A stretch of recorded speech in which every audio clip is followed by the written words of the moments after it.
Hey everybody, thrilled to be here. Thanks for showing up.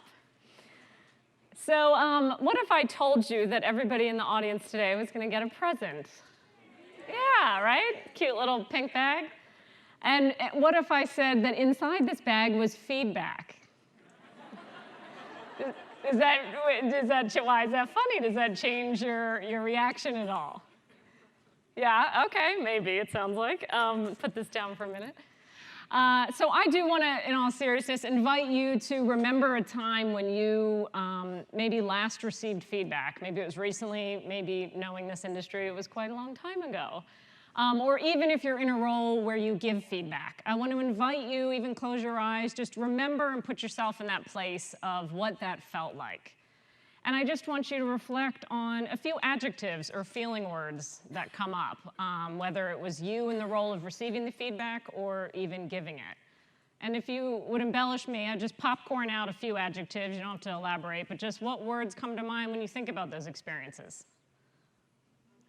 Uncomfortable. Fear.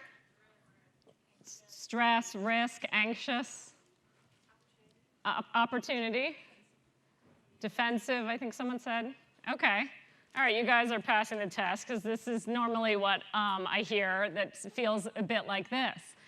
And the reason why is because feedback in organizations, and this does span beyond advertising, is broken. And why is because while it's well-intended, there are actually some design flaws in the way feedback systems are set up today. So a couple of those design flaws include, first of all, more often than not, it's saved up to be the annual performance review. And because everyone knows what's going into that includes somebody being up for a promotion potentially or a raise. So nobody, if they're surveyed about their colleague, wants to be the person that maybe keeps that person from that opportunity. So the intent is compromised. So that's a problem. Secondly, more too often than not, actually it's always confidential. And the problem with that is context actually matters in feedback. And so if we don't understand the circumstances or we don't know where it's coming from, it can mean two very different things if it was a creative peer saying that or if that was someone in the account management group. It might mean two different things, but we don't know that because we usually don't hear who said what about us. Also, the feedback tends to focus on someone's weaknesses. You may hear a few things that are going well, but the thing that you'll walk away remembering, and usually that most of the write-up focuses on, is your areas of improvement. But where that falls short is it doesn't go and tell you what to do instead. What and how can you improve? It just highlights where you're currently not doing well. And lastly, feedback lacks this idea of social support. I loved that the word ally came up right out the gate this morning, and I loved the way Wade talked about that. You're going to hear me talk about allies as well in a complementary way. But more often than not, feedback, if it's given, it's rarely followed up on. So who's actually paying attention and seeing if progress is being made? We give the feedback, and then we usually don't ever talk about it again, and that's a problem as well. So this is leaving employees feeling alone and isolated, frustrated because they're not clear, and as if their colleagues are against them instead of for them, and that's a problem. The other reason why feedback is broken today is also given some delivery flaws. And one of the primary delivery flaws is just the fact that it's not being given enough at all. What we know from research out of Tom Rath and the Strength Finders 2.0 book is if a manager focuses on an employee's strengths, if they're able to give strengths-based feedback, the likelihood of that employee actively disengaging in their role is 1%. That's 1 out of 100. That's like 4 people in this room are likely to disengage in their role if they're getting strengths-based feedback. And unfortunately, that's not really happening. That number actually jumps up to 22% if the feedback is focused on weakness. But what is even more surprising or not, but the biggest opportunity for everybody here is that number jumps up to 40%. Almost half of employees are likely to disengage in their role if they feel ignored by their manager. So the fact that feedback is happening inconsistently or not at all is a major problem. Another thing that we need to be considering when we're delivering the feedback is the mindset of the person that's receiving it. And there's an interesting study called the SCARF model, and this is out of the field of neuroscience and David Rock. And what he essentially discovered was If one of these 5 things, and SCARF is an acronym for these 5 words, is triggered, we actually go into the same exact response as if our lives were in physical danger. So that fight or flight response is if you're hiking in the woods and you think you see a snake, but it's actually a stick. For that moment, you're frozen and fearful. That's actually what happens, the physiological reaction in our bodies when one of these 5 things can feel triggered. How many of these 5 things do you think could be triggered through a feedback discussion? Right, all of them is the answer. So while I won't spend the time here, there is research, and I can provide you more information on the fact that there are ways to offset these triggers. There are ways to position the feedback to help someone understand that while their title might not be changing at this time, that's not a threat to their status in the organization. There's ways you can have those conversations where it doesn't have to feel triggering. And this is important to recognize, and we're just not spending enough time preparing and being aware of these things and actually meeting the person where they are and understanding what that feedback might be doing to them. So net-net, feedback is broken due to both design and delivery flaws. And so our mission, my mission, and my business partner, Pete, who's not here today, is really to change that feedback experience. We want to bring it back to not just the positive, but the constructive and the constructive intention that it always has had. I opened up with that notion of a gift. How many times have you heard feedback is a gift, but it doesn't feel like you're opening a fun pink bag of tissue paper and you're wondering what's inside. But we want to change that for people, and we believe that we have an approach that we have found actually is energizing and also effective. So I want to invite you to imagine feedback going a little bit like this. If first of all, you heard all the things that your colleagues love about you, that they actually took the time to describe you when you were at your absolute best, and they put words to that. And then they went further and actually named what they thought some of your core strengths were. And then they went a step further, and they actually had ideas and solutions for ways that they thought you could be even more effective in your role. And for each person that had a thought on how you could be more effective, they also volunteered one way that they could support that, whether it was one of their strengths and they could help you in that particular area, or merely it was being an ally and being willing to see you in new eyes and notice the changes that you're making. How would that feel if that was your feedback experience? Right? Yeah, good. Thanks for the couple shout outs. So let's take a closer look at, feel free to take pictures of any of this, at feedback at its best. And what does that look like? We talked about some of the reasons why it's broken. Well, what does it need to comprise in order to be really useful and effective? Well, first and foremost, it needs to have the right intention. The person delivering the feedback, there needs to be a rapport there. You need to have some level of a relationship with the person so they can immediately feel a trust there and that you truly have their best interest in mind. Next, it needs to have that context. It needs to have the circumstances surrounding what that feedback is trying to say, an example, or who it's coming from, or which department, so the person can really understand where and when they need to make those shifts. Also, we need to focus on what we want the person to do. It's not enough to simply call out their weaknesses. You, as their manager, have to do the work to envision the way you want them to be performing and help them understand that. Otherwise, you're leaving them in the dark with figuring out what to do and how to be better. It's got to be timely. I think that's in and of itself self-explanatory, but the best feedback, and hopefully you've had some examples that you can reflect back on, were in that moment or immediately following the meeting when you could wrap your head around exactly what the person was trying to offer up to you. And lastly, this notion of social support, that you feel like you've got a system of allies, or at least a couple people, your manager, some peers that are in this with you, that are rooting you on, that are helping to show progress to you even when you feel like you're not making any. They're there in the process with you. So we took these 5 core things and we added in a couple different pieces of science from the field of positive psychology. So when we talk about our approach, which we call Shift Positive, the how in the approach is this idea of positive psychology. And then the who in the approach is because we know it's much more than just the person receiving the feedback. It actually requires all the people around that person to help facilitate that growth and change. So we're going to talk about how you can build a system of support. So I'm going to walk you through both of these in our quick talk today, and we're also going to do a little quick mini exercise kind of midway through, so you're actually going to leave understanding how to do some of this. Quick show of hands, anyone familiar at all with the space of positive psychology? Okay, I love this. I get so excited. I spent 15 years in advertising. I had no idea what any of this was.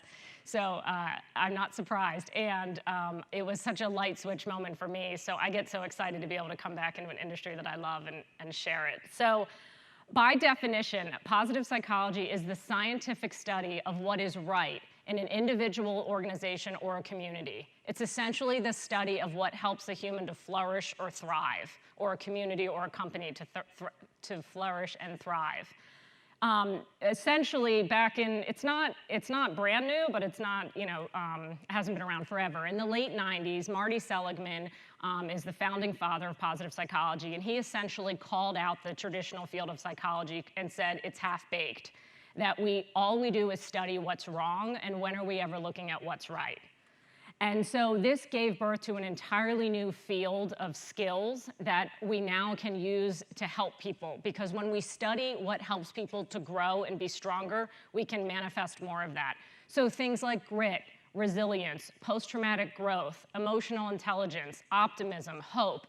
These are the things that we need when times get tough. But when are we ever calling those out for people or complimenting them when they're illustrating one of those characteristics? That's the things that we need to be looking for in people and helping them to hone those skills even more. I have a quick video clip. Marcus Buckingham does a really great job in just a minute or so explaining the mindset of positive psychology. And if I left you with nothing else today, to just really embrace and open your minds to thinking about things through this different lens, I'll have done my job. So take a listen here.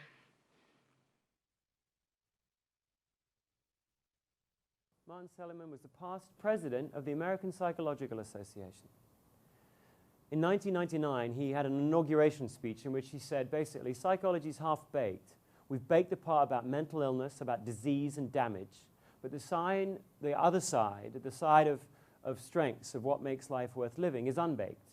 And he famously quoted that they have 40,000 studies on depression and less than 400 on joy, making the point that everywhere you look, we seem to think that excellence is just the opposite of failure. So we study divorce to learn about marriage. We study unhappy customers to learn about the happy ones. We study disgruntled employees to learn how to engage employees. We study depression and neurosis and psychosis to learn about joy. Everywhere you look, we seem to think, in our society entirely, we learn to give people credit. We focus on their debt. Everywhere you look, we seem to think that good's the opposite of bad. And if you want good, you should study bad and invert it. We're wrong, he said. If you study bad and invert it, you get not bad. And his point was just it's different. Studying depression teaches you a lot about depression. Tells you nothing about joy. We learn from our mistakes. No, we learn about the characteristics of mistakes from mistakes. You learn nothing about success from studying failure. So that notion of we learn nothing about success by studying failure was a light switch moment for me, because when I first saw this clip, I couldn't help but rewind over 14, almost 15 years in advertising, 8 different agencies, started my career in new business, and I realized every single time we didn't win a pitch or we didn't sell the huge campaign, we had a post-mortem, and we talked about why and who was to blame and what went wrong, but never once could I think of in any 8 agencies did we get in a room and talk about how we won the pitch and why. So this notion of what we focus on grows and where we put our attention. And so the invitation today is to think about what if we did look at people through a different lens? What if we did focus on what's working and think about how to build them from there? This idea that simply identifying and growing the positive is not the same as understanding or alleviating the negative. That's just not how it works. It's just different. So a great example of this was a little bowling study that was done. 2 teams, comparable levels of experience, each given a coach, comparable level of coaching. They each bowled a game and they were videotaped. Then the videotapes were edited in 2 different ways. Team A's videotape got edited as a highlight reel, everything they did well throughout the bowling game. Team B's tape got edited for the areas where they could have made a different move and it could have made an impact to help them win the game. Each team was coached for 3 weeks to each video, and guess which team excelled? Team A showed 100% improvement, 100% of learning over the first time they bowled by being coached to a reel that showed them everything they already were doing well and just coached them to do more of it. So I invite you to think about your people in that way. So we're going to dive down a little bit deeper through this mindset of positive psychology, and I want to hit on 3 very specific areas that relates to the way you give feedback. First is taking more of a strengths-focused approach. Second is talking about solution-focused inquiry and what it means to move from problem-focused to solution-focused. And last, this idea of painting a picture of a desired outcome or desired future. So strengths, what do we mean by a strengths perspective? Marcus Buckingham, who we just heard, he says strengths strengthen you. That's the way that you should be thinking about your strengths. And that is the truth, because when you are using one of your strengths, it's not just what you're good at versus what you're bad at. When you're using a strength, you are your most engaged and your most energized. Research shows that your well-being increases 3 times by just operating on one of your strengths. These things are natural to you, they're unique to you, they are when you are at your absolute best. These are the power that you need to leverage within yourself. And so it is a gift to be able to point to somebody and tell them where you see them using one of their strengths and helping them to see how they can use that strength in new ways to grow even further. So I can't stress enough the importance of understanding strengths, not just your own, but also those of your employees. There's really affordable assessments out there. Gallup does Strength Finders 2.0. It's $20 to learn your top 5 strengths. You can pay to get the whole ranking, but the whole philosophy is coach people to the very top. They are ranked. So to look at that top 5 and see those as doorways into all these other ways that you can grow. So leveraging yourself from a strengths perspective. So we're used to, when we hear strengths, the word that we're used to hearing next is weakness, right? Or areas of improvement. Well, what if we actually never even used the word weakness or never even talked about things in the lens of a weakness? Because here's the deal. Weaknesses might be informative, sometimes insightful, but at the end of the day, they are insufficient for change. They by themselves are insufficient, because what a weakness doesn't do is it still doesn't tell you what to do instead. It doesn't tell you how to grow. It doesn't tell you what shifts are necessary in order to be better, in order to be more effective. It simply tells you something that you currently haven't excelled in. And that's really not that useful. And more importantly, it actually causes more harm than good. Because when we hear the word weakness, you get the reaction that many of you verbalized those feelings this morning, or at the beginning of this session. You call things out like anxious. You feel triggered already because it triggers something in us called our negativity bias. And this is, and I'll explain this goofy image in a second, but the negativity bias is literally how our brains are wired. The reality is we actually feel more positive emotions throughout a day, but we remember the negative ones. There's a stickiness factor to negative stuff that our brains hold on to. And so when we're not cognizant and we give someone feedback, you may have come up with 10 things that they're doing well, but if you frame it as a weakness or end the conversation on that note, that's all they're going to walk away remembering, because that's literally how our brains work. And so it's not that we're not going to talk about areas that someone could be more effective in, but we're going to say it in a different way. And so the way I want to help you understand negativity bias, and what this little illustration, my partner likes to do drawings, is Marty Seligman actually said, negativity bias is like a popcorn husk that is stuck in your tooth. And your mouth and tongue get obsessed with that popcorn husk, moving around your mouth the entire time you're watching the movie, trying to figure out which tooth is it in, can I get it out, am I digging in the right spot? But when is your tongue ever cruising around your mouth, noticing how smooth your teeth feel, how flexible your tongue is that day, it's just the right temperature? It's not. And so the idea is we focus on what's wrong. That's generally how our brains work. And so, but the point is that's not what's setting people up for the most success. That's not the putting them in the best mindset to be able to tackle the feedback that you actually want them to hear. And so another way to think about this is, the solution doesn't care where the problem came from. And so I want to talk a little bit about what I mean by solution-focused questions and more of a solution-focused approach. At the end of the day, you want this person to get better. Does it really matter highlighting all the ways they did something ineffectively, or is it of more service to highlight all the ways they could do it differently? That's ultimately what they need to understand, the solutions. So some of this starts with the type of questions you actually ask when you're fielding the feedback. If you do little informal 360s or you're asking others for input, how you frame those questions is important. Just an example here, the notion of, why are our employees currently disengaged? You're going to find out a lot of data, and again, it might be informative and insightful, but it still isn't telling you anything to do differently. They're still disengaged. versus asking the question of how can we engage our employees. That's going to unearth a whole different conversation and a whole lot more insight into what people are looking for, what would motivate them. So generally, when we're talking about solution-focused questions, we're focusing, first of all, in the ask arena versus the tell. We want to be asking questions, and we want to center those questions leading with how or what versus why. Because generally, when we start a question with why, we learn a lot more about the problem, and instead, again, the solution doesn't care where the problem came from. We want to know more toward the solution. Again, sometimes it's relevant to dig a little bit into what's going on or why, but ultimately, at the end of the day, you really want to understand how to make it better. And so the how and the what questions are going to help you there. And I'm going to model this out for you here in a second. But the other thought I want to communicate is this idea that, you know, it's harder to break a bad habit than essentially to create a new one. If anyone has ever, even on a personal level, tried to break a habit of anything, the whole quitting smoking, you start chewing gum. But usually when we say, I'm just going to quit smoking and we do nothing else differently, it's really hard to just break a habit. It's difficult. And so instead, what sets us up for success is if we name a new habit that we want to do in its place.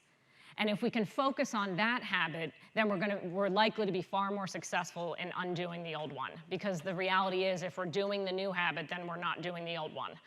So that's the idea. So let me show you how this works as it relates to feedback, because I want to help you guys understand how you can start to name what those new behaviors are that you want someone to be doing instead of focusing on the old behaviors that aren't really helping. So I'm an executive leadership coach. I work with 90% of my clients are in the ad industry. And I'm going to name this person Jared. But Jared was a really passionate, well-respected, hugely important, top creative guy for an agency. Helped them win a lot of pitches, a lot of awards behind him. But when it came to his leadership style internally, you know, he could get so passionate he'd interrupt. He could kind of dominate the brainstorms. His teams weren't feeling like they were really able to grow. Even in like their check-in meetings, they didn't feel like they could get a voice because he's always frenetic, running around, drawing on the marker board, and no one could feel like they could kind of find their opening. So they had wonderful things to say about how his passion drive their energy. It was motivating. His work and instincts were spot on. So we had spent a lot of time talking about all this stuff that was great about him. And then when I was asking his direct reports, well, how could he be more effective? They started saying, well, he interrupts too much, he talks, he dominates. Well, I knew if I took that set of data back to Jared, a couple things were going to happen. One, it was going to trigger his negativity bias. It wasn't going to feel very good. And two, he was still going to be left in the dark with what to do about it. And when we're left in the dark and left up to our own devices to solve for it, sometimes we go way to the other end of the spectrum. And I was worried that he was going to say, well, then I should just shut up and I should not talk. And that wasn't going to be good either, because everyone actually relied on his strategic input and his ideas. They just wanted to have an opportunity to talk too. So I reframed the question and I said, you know, if Jared was showing up in these meetings or in your interactions the way you need him to be, what would he be doing? Paint that picture for me. And then I started to get all these ideas. Like he'd be asking for our input. He would use active listening skills. Even on that one, I said, okay, listening's clear, but for Jared, what would that mean to you? How are you going to know when he's listening? So the one guy said, well, maybe he could sit down in our discussions once in a while, like just sit and lean back and kind of send the mannerism like I'm here to receive information versus running around the room and capturing it all. And I said, okay, I see that. I could explain that to him. I understand what you mean. Others said, you know, maybe he could try facilitating instead of always being the one leading. Maybe he could just seek to understand our input, or just in general be more curious and ask more questions. So basically, if Jared's doing any of these things here on the right, he's going to be doing less of the things on the left, right? And so when I went back and went over this feedback with Jared, I focused all of the discussion around the things on the right, because I'm his coach and I want to help grow him and I want to help move him in that direction. Again, what we focus on grows. Where do you want the person to go? Articulate that. And he knew. He said, you know, does everyone want me to shut up, or do I need to like talk? You know, he understood. Like usually we're pretty self-aware at this point. And I said, yeah, I heard a little bit like your passion sometimes turns into interrupting or dominating. And I was able to kind of couch that a bit. But the written part, the part that he's going to hopefully, you know, read again and work on, I wanted that to be the solutions. And so I leave that with you to think about. And I know for a lot of people it's performance review time. Think about the things you want the person to do. So when they're rereading their reviews and they're thinking about how to grow and improve, they've got those ideas. If you feel there's a lack of awareness or you need to address something, say that verbally so you can frame the conversation in the right way, but leave them with the information that's going to set them up with the most success. You don't have to leave them with the interrupts and dominates and all the things that are going to make them feel bad. So there's one other reason why it's important that we take the time to actually name and envision for ourselves the actual solutions or the desired behavior. And I'm going to use a quick video clip to illustrate this. And you need to be paying attention from the beginning. So if anybody's nodded off or making a tweet, I'll prompt you to look up. I think I need you to hit play on this one. I forgot to tell you that. If I hit it. How many passes does the team in white make? Go!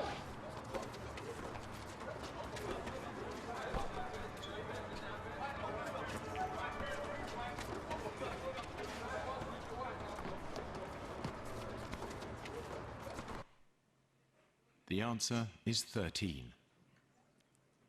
So people But got it? did you see the moonwalking bear?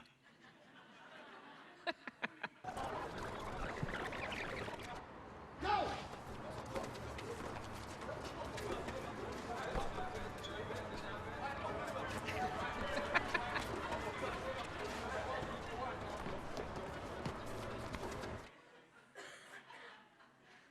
So I actually love that this is an ad, I think in the UK, but for bicyclists, which works out perfect when I show it at an advertising conference. But how many people, anybody notice the bear? I'll ask it that way. Okay, a couple people. I also know this is getting a little overused, so people have told me they've seen it, but people have also told me they've fallen for it twice, even when they've seen it. So the headline is this. We simply don't notice what we're not looking for. Very few people raised their hand, for those of you who couldn't see.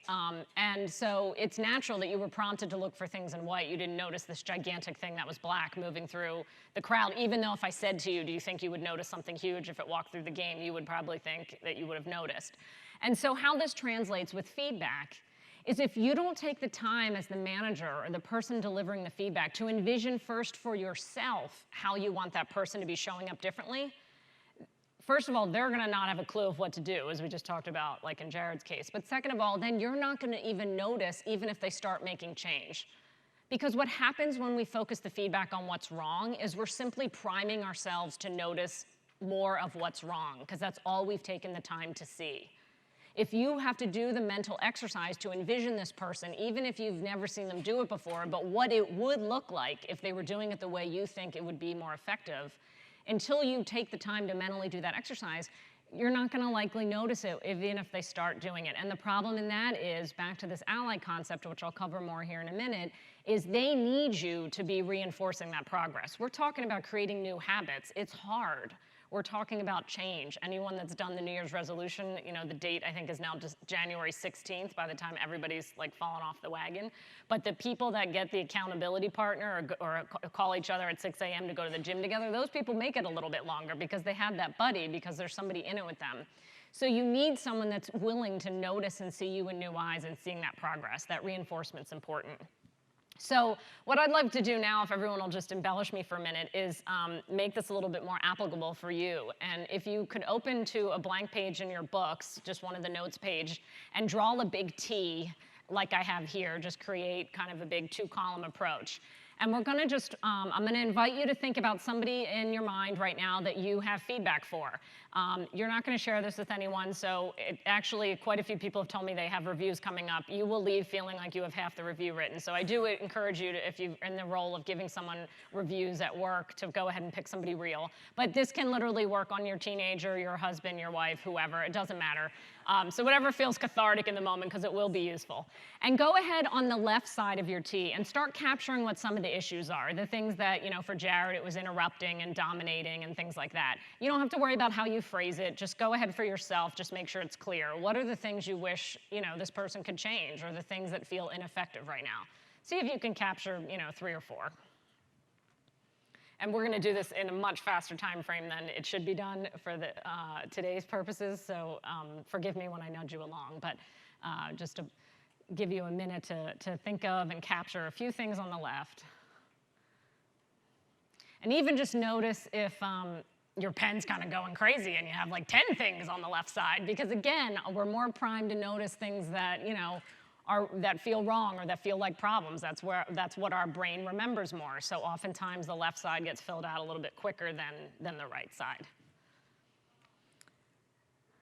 So as you feel ready, if you've got a couple things noted there on the left, so go ahead on the right side of the T and start thinking about what some possible solution-focused feedback would be. So the questions I want you to be asking yourself in your mind is, what would the person be doing instead of whatever that thing is you wrote on the left? And then what would that look like?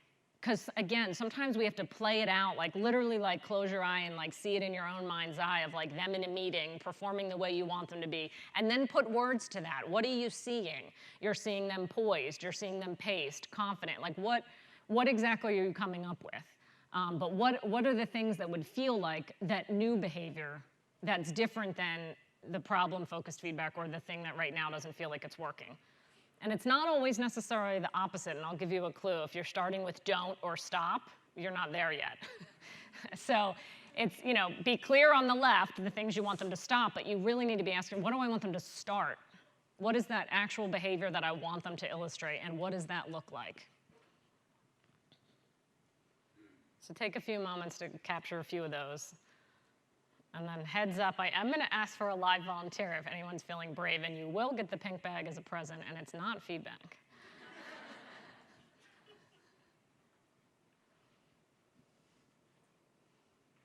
So if anyone's feeling ready and or brave to do a little live demo, and I don't know, do we have a microphone okay, perfect. I can't see, okay, we've got someone in the front. That's good, I can still see you. What's your name? Lori. Lori, awesome, all right, we'll get you a microphone. So if you don't mind, just give me a quick sense of some of the things you came up with on the left, some of the issues. I have a colleague who is really introverted, and he's amazing at his job, but he doesn't speak. When we're in meetings, he sits at the back of the room or on the cabinets, or even if there's an open chair, he'll stand at the back. And because he's so introverted and quiet, he doesn't really engage with the team. Okay. Like on a personal.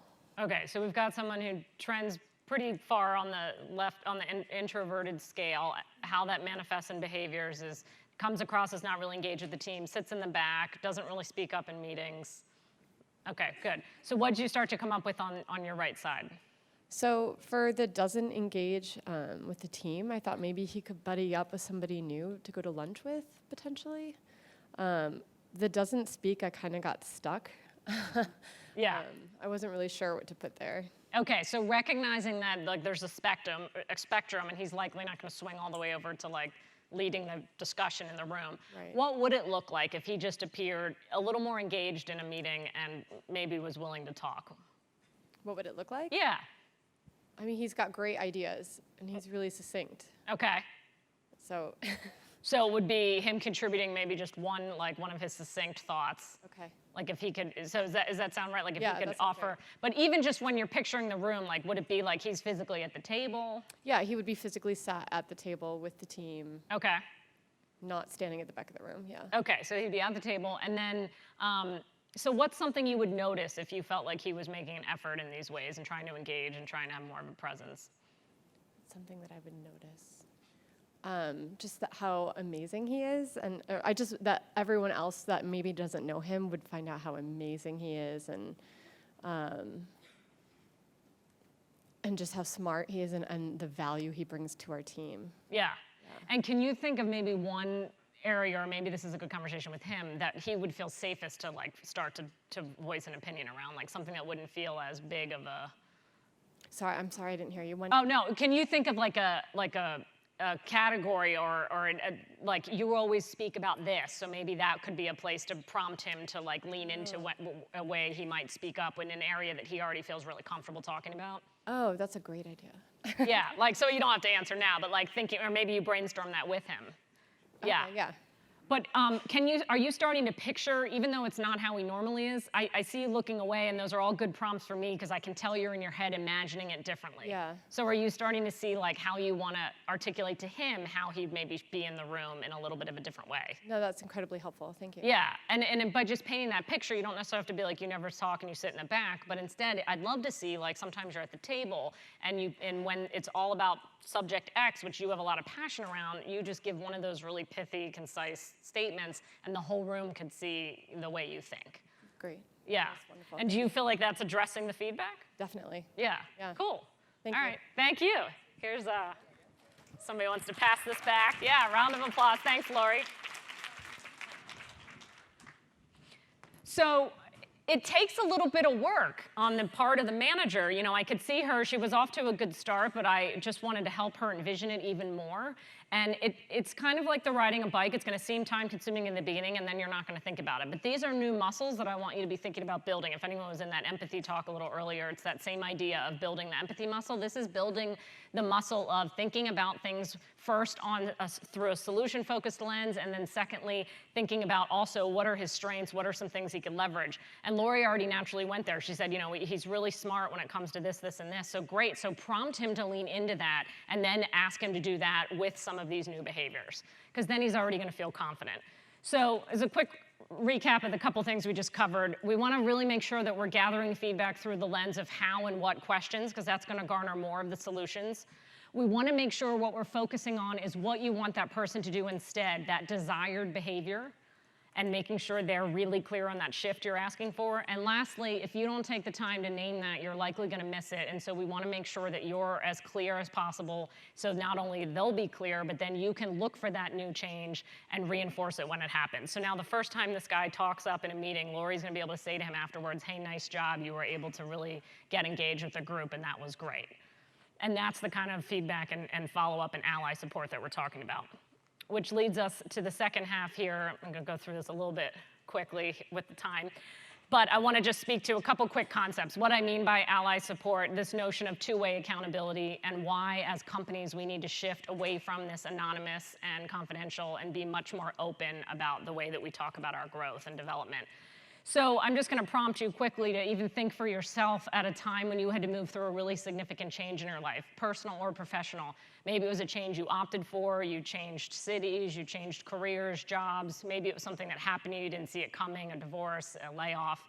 But you know, I invite you to remember who was there for you during that time. And it's likely that there was at least one person that was really pivotal to you, whether it was a therapist, a parent, a sibling, a friend, whoever it was, but that helped move you through that process. And I think that that's important to make it personal and real and to remember that, because when we're asking someone to grow and develop and find ways to be more effective, we're asking them to change a bit, to shift, and that's hard. And we don't change successfully alone. That's not how it works. And so we have to start thinking about feedback as a two-way street, that you can't really be expecting to see a whole lot of change happen from someone if you're not willing to be a part of it. And part of how you're a part of it is doing what we just did, which is being willing to write the right level of feedback with the right level of specificity and solutions, but then also being willing to look for and support them in that process. A couple quick studies I just want to point to that I love. This one was a researcher that said that, asked the question, we know when our physiological resources are depleted, when we're stressed out, tired, we haven't eaten, hungry, challenges seem more difficult. But what about our psychosocial resources? What about when we approach something and we feel alone versus with others? And so in this study, they used the idea of the metaphorical mountain, and how steep does that mountain appear if you're imagining climbing it completely by yourself versus if you were climbing it with someone, even if it wasn't someone you knew, but you just knew they were on the mountain with you while you were climbing, or you were climbing it for somebody back home that you knew was cheering you on. Does the mountain atop seem less steep in either scenario? And what the study showed was it was 10 to 20% less steep in the scenario on the right, when someone knew there was someone on the mountain or someone in their mind that they were climbing it for. So this idea that we see challenges as more moderate when we have support. And so for your team, how can you be that support? How can you help when you're giving feedback it feel 10 to 20 or more doable, because they know you're there, that you're going to be actively involved, that you're going to help them think of new ways of being, that you're going to help reinforce and support them as you see those new behaviors. Another study that was done by Marshall Goldsmith, it's a great article, I recommend you read it. I just posted it recently on LinkedIn. It's called Leadership is a Contact Sport. But Marshall Goldsmith is essentially the god of the coaching world for my world. But he did a study, 8 different industries, 8 different companies. He launched a leadership development program inside of each one. For 1 year, these group of leaders got to work with a coach, and then they monitored who made the most significant change and why. And basically what he coined now called the follow-up factor was the one consistent thing for the leaders who showed the most significant change that actually stuck, long-term change, that a year later this leader was now operating in a different way in some very specific, and through some very specific shifts they did. It was this notion that those leaders shared their goals with their colleagues, that the people that were willing to say what it was that they were working on and had that accountability and support from the people around them were the ones that showed the most significant change. So yet again, it's another reason why we need to be, and people were saying this in one of the last 2 sessions, that we're simply stronger together than we are individually. That the mentality used to be faster alone, but now it's stronger together. And this comes into play when we're talking about talent development and growth and feedback. And so I invite you to consider every time you offer up feedback to someone, how can you offer up one thing, one very specific and small thing that you could do to help that person? So maybe it's really specific to the actual feedback you have and you have a strength in that area and you want to offer up the way you've always done it or mentor them a little bit. And maybe it's simply saying, hey, I'm in a lot of meetings with you. I know you're working on asking more questions to engage the group. I'll prompt you before, and if we have an agreement, if you're cool with it, 10 minutes before the meeting ends, if you've forgotten and haven't asked any questions, I'll say, hey, Jen, I think you wanted to ask some questions. Why don't you ask the group what you were planning? Because we're not going to get it right all the time. We're building a new habit, and it's so easy to fall back into the old habits. So how do you start to see yourself as that ally? As we said this morning, you don't get to just call yourself an ally. Allies do something. So what are you going to do to support the feedback that you're giving so the person that receives it feels like they've got this system of people around them, all noticing them in new ways and willing to reinforce the positive shifts that they're seeing? And the way that we need to be able to do this is we have to be willing to shift to more of an open culture, one where we're more transparent, one that we talk about our feedback and our goals. We like to say that when someone doesn't know how to say something constructively, they say it confidentially. When you think of the times when you don't want your name attached to the feedback, it's probably because you didn't take the time to really give that great of feedback. You identified an issue and that was it. But now I've taught you very quickly a way to get at constructive feedback, a more solution-focused way. It's not just positive, it's solution-focused. And who wouldn't want their name attached with that? Because you're offering up ideas for how this person can grow, and ideally you're then offering up one way that you can help. But the only way to get there is if we're willing to be more open.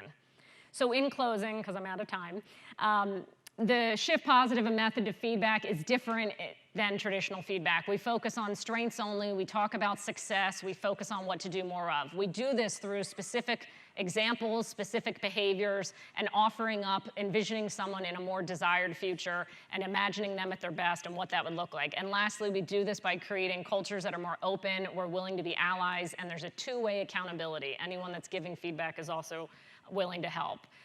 And in close, you can take a quick picture of this, just 4 simple ways that you can start to shift positive today in terms of focusing on strengths, naming what to do instead, becoming an ally, and being willing to be transparent.